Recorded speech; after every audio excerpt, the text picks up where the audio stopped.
Breakfast meeting CM ಆಗಮಿಸ್ತಾ ಇರುವಂತಹ ದೃಶ್ಯವನ್ನ ಗಮನಿಸ್ತಾ ಇದ್ದೀವಿ. ಡಿಸಿಎಂ ಮನೆಗೆ ಸಿಎಂ ಆಗಮಿಸಿದ್ದಾರೆ. ಈ ಬಾರಿ ಆತಿಥ್ಯ ಡಿಸಿಎಂ ಡಿಕೆ ಶಿವಕುಮಾರ್ ಅವರದು. ಕಳೆದ ಬಾರಿಯ ಆತಿಥ್ಯ ಸಿಎಂ ಅವರದು. ಈ ಬಾರಿ ಡಿಸಿಎಂ ಆತಿಥ್ಯ ವಹಿಸೋದಕ್ಕೆ ಇನ್ವೈಟ್ ಮಾಡಿದ್ದಾರೆ. ಸಿಎಂ ಆಗಮಿಸಿರುವಂತಹ ದೃಶ್ಯಗಳನ್ನ ಗಮನಿಸ್ತಾ ಇದ್ದೀವಿ. ಡಿಸಿಎಂ ಮನೆಗೆ ಸಿಎಂ ಎಂಟ್ರಿ ಆಗಿದೆ. ಚಳಿಗಾಲದ ಅಧಿವೇಶನ ಒಂದು ಕಡೆ, ಮತ್ತೊಂದು ಕಡೆಯಲ್ಲಿ ಆ ಹೊಸ್ತಿಲಲ್ಲಿ ಎರಡೂ ಬಣಗಳ ನಡುವೆ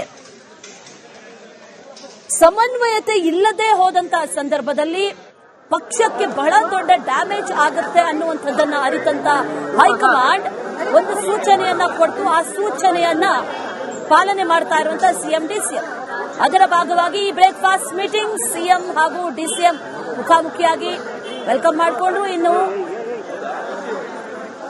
ಸಿಎಂ ಡಿಸಿಎಂ ಮನೆಗೆ ಹೋಗ್ತಾ ಇರುವಂತಹ ದೃಶ್ಯವನ್ನ ಗಮನಿಸ್ತಾ ಇದ್ದೀವಿ. ಆನಂತರ ಬ್ರೇಕ್ಫಾಸ್ಟ್ ಸಿಎಂಗೆ ಬಹಳ ಪ್ರಿಯವಾಗಿರುವಂತಹ ನಾಟಿ ಕೋಳಿ ಸಾಂಬಾರ್ ಮಾಡಿಸ್ತೀನಿ ಅಂತ ಹೇಳಿದ್ರು ಡಿಸಿಎಂ. ಅದರ ಜೊತೆಯಲ್ಲಿ ಬಗೆ ಬಗೆಯ ಖಾದ್ಯಗಳು ಇದೆಲ್ಲವೂ ಕೂಡ ಆತಿಥ್ಯ ನೀಡುವಂತಹ ನಿಟ್ಟಿನಲ್ಲಿ ಡಿಕೆ ಶಿವಕುಮಾರ್ ಈಗಾಗಲೇ ಸಿದ್ಧತೆಗಳನ್ನ ಮಾಡಿಕೊಂಡಿದ್ದಾರೆ. ಸಿಎಂ ಕೂಡ ಈಗ ಆ ಆತಿಥ್ಯವನ್ನ ರಿಸೀವ್ ಮಾಡೋದಕ್ಕೆ ಆಗಮಿಸಿದ್ದಾರೆ. ಆ ದೃಶ್ಯಗಳನ್ನ ಗಮನಿಸ್ತಾ ಇದ್ದೀವಿ. ತಮ್ಮಲ್ಲಿ ಯಾವುದೇ ಭಿನ್ನಾಭಿಪ್ರಾಯಗಳಿಲ್ಲ. ಈ ಎಲ್ಲಾ ಪ್ರಹಸನಗಳೇನು ನಡೀತಲ್ವಾ, ಇದೆಲ್ಲವೂ ಕೂಡ ವಿಪಕ್ಷಗಳು ಮಾಡಿರುವಂಥದ್ದು ಅಥವಾ ಎಲ್ಲವೂ ಮಾಧ್ಯಮದ ಸೃಷ್ಟಿ. ನಮ್ಮಲ್ಲಿ ಯಾವುದೇ ಭಿನ್ನಾಭಿಪ್ರಾಯಗಳು, ಗೊಂದಲಗಳು ಇಂಥದ್ಯಾವುದೂ ಇಲ್ಲ. ನಾವಿಬ್ರೂ ಜೊತೆಯಾಗಿದ್ವಿ, ಜೊತೆಯಾಗೇ ಇರ್ತೀವಿ ಅನ್ನುವಂತ ಸಂದೇಶವನ್ನ ರವಾನಿಸೋದಷ್ಟೇ ಈ ಬ್ರೇಕ್ಫಾಸ್ಟ್ ಮೀಟಿಂಗ್ ನ ಒನ್ ಲೈನ್ ಎಜೆಂಡಾ. ಡಿಸಿಎಂ ಮನೆಗೆ ಸಿಎಂ ಆಗಮಿಸಿದ್ದಾಯ್ತು. ಬ್ರೇಕ್ಫಾಸ್ಟ್ ಮೀಟಿಂಗ್ ಆಗಿ ಸಿಎಂ ಈಗ ಆಗಮಿಸಿದ್ದಾರೆ.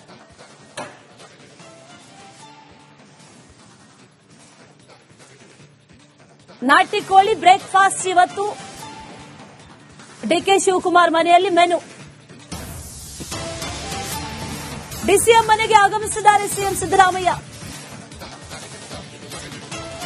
ನಾಟಿ ಕೋಳಿ ಬ್ರೇಕ್ಫಾಸ್ಟ್ ಸಿಎಂ ಫೇವರೇಟ್, ಅದನ್ನ ಸವಿಯೋದಕ್ಕೆ ಬಂದಿದ್ದಾರೆ ಸಿದ್ದರಾಮಯ್ಯ. ಸಿದ್ದರಾಮಯ್ಯ ಅವರನ್ನ ಡಿಸಿಎಂ ಡಿಕೆ ಶಿವಕುಮಾರ್ ಸ್ವಾಗತಿಸಿದ್ರು, ನಗುಮುಖದಿಂದಲೇ ಸ್ವಾಗತಿಸಿದ್ರು. ಅದನ್ನ ಕೂಡ ಗಮನಿಸಬೇಕು. ನಗುಮುಖದಿಂದ ಸ್ವಾಗತಿಸಿ ಬರಮಾಡಿಕೊಂಡ್ರು. ಡಿಸಿಎಂ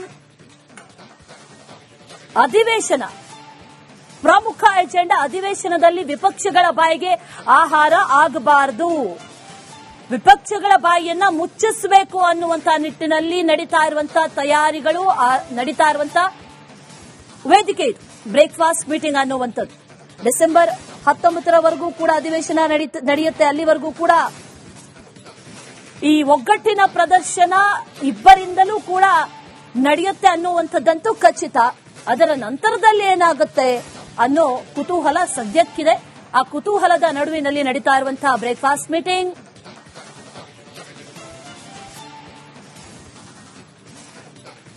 ಸಿಎಂ ಹಾಗೂ ಡಿಸಿಎಂ ಇವತ್ತು ಬ್ರೇಕ್ಫಾಸ್ಟ್ಗೆ ಮತ್ತೆ ಸೇರ್ತಾ ಇದ್ದಾರೆ. ಅದು ಡಿಸಿಎಂ ಮನೆಯಲ್ಲಿ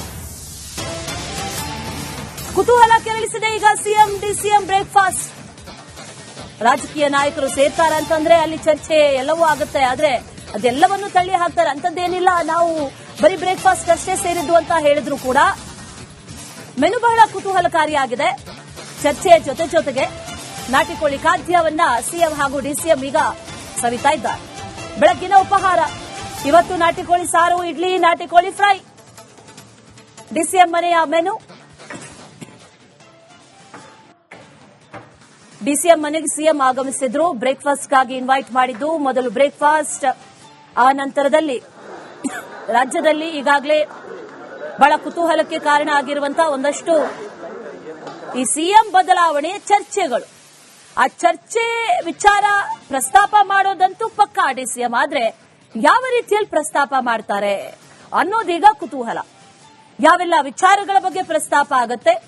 ಈ ಹಿಂದೆಯೂ ಕೂಡ ಸಿಎಂ ಮನೆಯಲ್ಲಿ ಆತಿಥ್ಯವನ್ನ ನೀಡಿದಂತಹ ಸಂದರ್ಭದಲ್ಲಿ ಸಿಎಂ ಕೂಡ ಒಂದಷ್ಟು ವಿಚಾರಗಳನ್ನ ಪ್ರಸ್ತಾಪ ಮಾಡಿದ್ರು. ಶಾಸಕರೆಲ್ಲರೂ ಕೂಡ ದೆಹಲಿಗೆ ಹೋದ್ರು. ಅದು ಒಗ್ಗಟ್ಟಿಲ್ಲ ಅನ್ನುವಂಥ ತೋರಿಸುತ್ತೆ, ಬಣ ಬಡಿದಾಟ ಇದೆ ಅನ್ನುವಂಥದ್ದನ್ನ ತೋರಿಸುತ್ತೆ.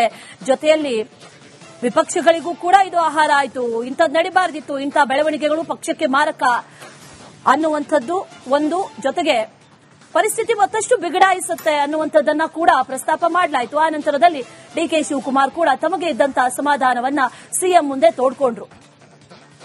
5 ವರ್ಷ ನಾನೇ ಸಿಎಂ ಅಂತ ಹೇಳ್ತಾ ಇದ್ದಿದ್ದು ಕೂಡ ನನಗೊಂದಷ್ಟು ಅಸಮಾಧಾನವನ್ನ ತಂದಿದೆ.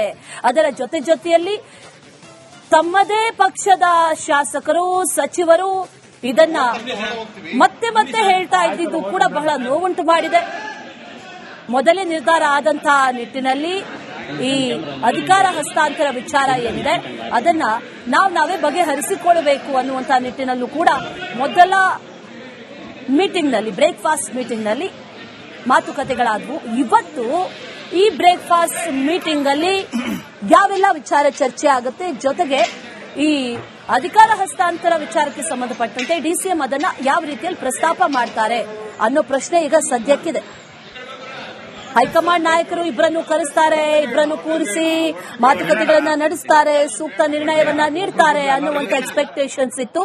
ಆದ್ರೆ ಹೈಕಮಾಂಡ್ ನಾಯಕರು ಮಾಡಿರುವಂತಹ ಪ್ಲಾನ್ ಏನಪ್ಪಾ ಅಂತಂದ್ರೆ, ಮೊದಲು ನೀವು ಚರ್ಚೆ ಮಾಡಿ, ಆನಂತರ ಅಧಿವೇಶನ ಇದೆ ಅದರ ಬಗ್ಗೆ ಕಾನ್ಸಂಟ್ರೇಟ್ ಮಾಡಿ, ಅಲ್ಲಿವರೆಗೂ ಕೂಡ ಪರಿಸ್ಥಿತಿ ಸದ್ಯಕ್ಕೆ ತಣ್ಣಗಿದ್ದಂತಿರಲಿ ಅನ್ನುವಂತ ನಿಟ್ಟಿನಲ್ಲಿ ಸೂಚನೆಯನ್ನ ಕೂಡ ಕೊಟ್ಟರು.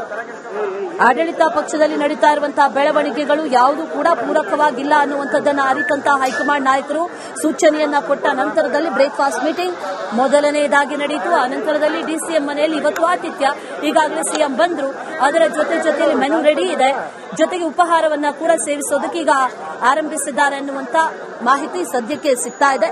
ಉಪಹಾರದ ನಂತರದಲ್ಲಿ ಇಬ್ರು ಒಂದಷ್ಟು ಕಾಲ ಮಾತುಕತೆಯನ್ನ ನಡೆಸ್ತಾರೆ. ಮಾತುಕತೆಯ ನಂತರದಲ್ಲಿ ಖಂಡಿತವಾಗ್ಲೂ ಕೂಡ ಒಂದಷ್ಟು ಮಾತುಗಳನ್ನ ಆಡ್ತಾರೆ, ಪತ್ರಿಕಾಗೋಷ್ಠಿಯನ್ನ ಕೂಡ ನಡೆಸ್ತಾರೆ, ಅಲ್ಲಿ ಆ ವಿಚಾರವನ್ನ ಮಾತಾಡ್ತಾರೆ ಅನ್ನೋ ಕುತೂಹಲ. ಸಾಮಾನ್ಯವಾಗಿ ಸಿಎಂ ಹೇಳುವಂತದ್ದು ಅಂತದ್ದೇನಿಲ್ಲ. ಅವರು ಇನ್ವೈಟ್ ಮಾಡಿದ್ರು ಮೊನ್ನೆ ಬಂದಂತ ಸಂದರ್ಭದಲ್ಲಿ, ನಾನು ಆಯ್ತು ಬರ್ತೀನಿ ಅಂದಿದ್ದೆ, ಹಾಗಾಗಿ ಬಂದಿದ್ದೀನಿ ಅಷ್ಟೇ, ನಾಟಿ ಕೋಳಿ ಸಾರಿತ್ತು, ಇಡ್ಲಿ ಇತ್ತು, ಸವಿದ್ವಿ ಅಷ್ಟೇ, ಮತ್ತೇನಿಲ್ಲ. ರಾಜಕೀಯವಾಗಿ ಇಬ್ರು ನಾಯಕರು ಭೇಟಿ ಆಗ್ತಾರಂತಂದ್ರೆ ಯಾವಾಗ್ಲೂ ರಾಜಕೀಯ ಚರ್ಚೆಗಳಾಗೋದಿಲ್ಲ ಅನ್ನುವಂಥದ್ದನ್ನ ಖಂಡಿತವಾಗ್ಲೂ ಹೇಳೇ ಹೇಳ್ತಾರೆ. ಅದರ ಜೊತೆಯಲ್ಲಿ ಏನ್ ಹೇಳ್ತಾರೆ ಅನ್ನೋ ಕುತೂಹಲ ಸದ್ಯಕ್ಕಿರೋದು.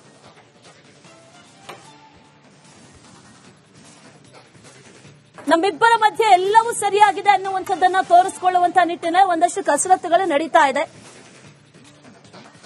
ಅಧಿವೇಶನದ ನಂತರದಲ್ಲಿ ಮುಂದಿನ ದಿನಗಳಲ್ಲಿ ರಾಜಕೀಯ ಬೆಳವಣಿಗೆಗಳು ಯಾವ ರೀತಿ ಆಗುತ್ತೆ ಅನ್ನುವಂಥದ್ದು ಈಗ ಇರುವಂತಹ ಕುತೂಹಲ. ಎರಡೂ ಬಣಗಳಲ್ಲಿ ಸಚಿವಾಕಾಂಕ್ಷಿಗಳಿದ್ದಾರೆ, ಅವರು ಈಗ ಸೈಲೆಂಟ್, ಅದರ ಜೊತೆಯಲ್ಲಿ ಸಿಎಂ ಡಿಸಿಎಂ ಸೈಲೆಂಟ್. ಅದರ ಮಧ್ಯದಲ್ಲಿ ಬ್ರೇಕ್ಫಾಸ್ಟ್ ಮೀಟಿಂಗ್ ಡೀಟೇಲ್ಸ್ ಕೊಡ್ತಾರೆ ನಮ್ಮ ಪ್ರತಿನಿಧಿ ಹನುಮಂತು, ನೇರ ಸಂಪರ್ಕದಲ್ಲಿ ಜಾಯಿನ್ ಆಗ್ತಾ ಇದ್ದಾರೆ. ಹನುಮಂತು, ಗಮನಿಸ್ತಾ ಇದ್ದೀವಿ, ಸಿಎಂ ಬಂದ್ರು, ಬ್ರೇಕ್ಫಾಸ್ಟ್ ಈಗ ಸವಿಯೋದಕ್ಕೆ ಆರಂಭ ಮಾಡಿದ್ದಾರೆ. ಅದರ ನಂತರದಲ್ಲಿ ಈ ಚರ್ಚೆ ಆಗುವಂತದ್ದಿದೆಯಲ್ಲ, ಇದು ಈಗ ಸಾಕಷ್ಟು ಕುತೂಹಲಕ್ಕೆ ಕಾರಣ ಆಗಿರಬಹುದು. ಸಿಎಂ ಹಾಗೂ ಡಿಸಿಎಂ ಇವತ್ತು ಯಾವ ವಿಚಾರವನ್ನ ಪ್ರಸ್ತಾಪ ಮಾಡಬಹುದು ಈ ಅಧಿಕಾರ ಹಸ್ತಾಂತರ ವಿಚಾರಕ್ಕೆ ಸಂಬಂಧಪಟ್ಟಂತೆ, ಅದರ ಜೊತೆಯಲ್ಲಿ ಆ ನಂತರದಲ್ಲಿ ಈ ಸುದ್ದಿಗೋಷ್ಠಿಯನ್ನು ಕೂಡ ನಡೆಸ್ತಾರೆ. ಯಾವೆಲ್ಲ ವಿಚಾರಗಳನ್ನ ಪ್ರಸ್ತಾಪ ಮಾಡಬಹುದು ಅನ್ನುವಂತ ಕುತೂಹಲ. ಹನುಮಂತು,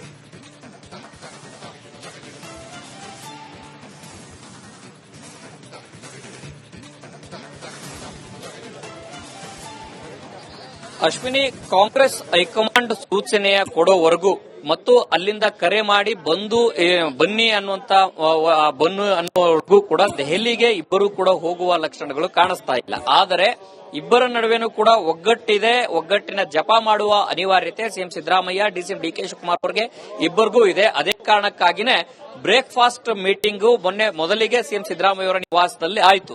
ಅದಾಗಿ ಇವತ್ತು ಮುಂದುವರೆದ ಭಾಗವಾಗಿ ಪಾರ್ಟ್ 2 ಆಗಿ ಡಿಸಿಎಂ ಡಿಕೆ ಶಿವಕುಮಾರ್ ಅವರ ನಿವಾಸದಲ್ಲಿ ಬ್ರೇಕ್ಫಾಸ್ಟ್ ಮೀಟಿಂಗ್ಗೆ ಶುರುವಾಗುತ್ತೆ. ಇನ್ನೇನು ಸಿಎಂ ಸಿದ್ದರಾಮಯ್ಯನವರು ನಿವಾಸಕ್ಕೆ ಬಂದಂತಹ ಸಂದರ್ಭದಲ್ಲಿ ಡಿಸಿಎಂ ಡಿಕೆ ಶಿವಕುಮಾರ್ ಅವರು ಸ್ವತಃ ಮನೆಯಿಂದ ಆಚೆ ಬಂದು ಅವರಿಗೆ ಶಾಲನ್ನು ತೊಡಿಸಿ ಹೂಗುಚ್ಚನ್ನು ಕೊಟ್ಟು ಸ್ವಾಗತವನ್ನ ಮಾಡಿದ್ದಾರೆ.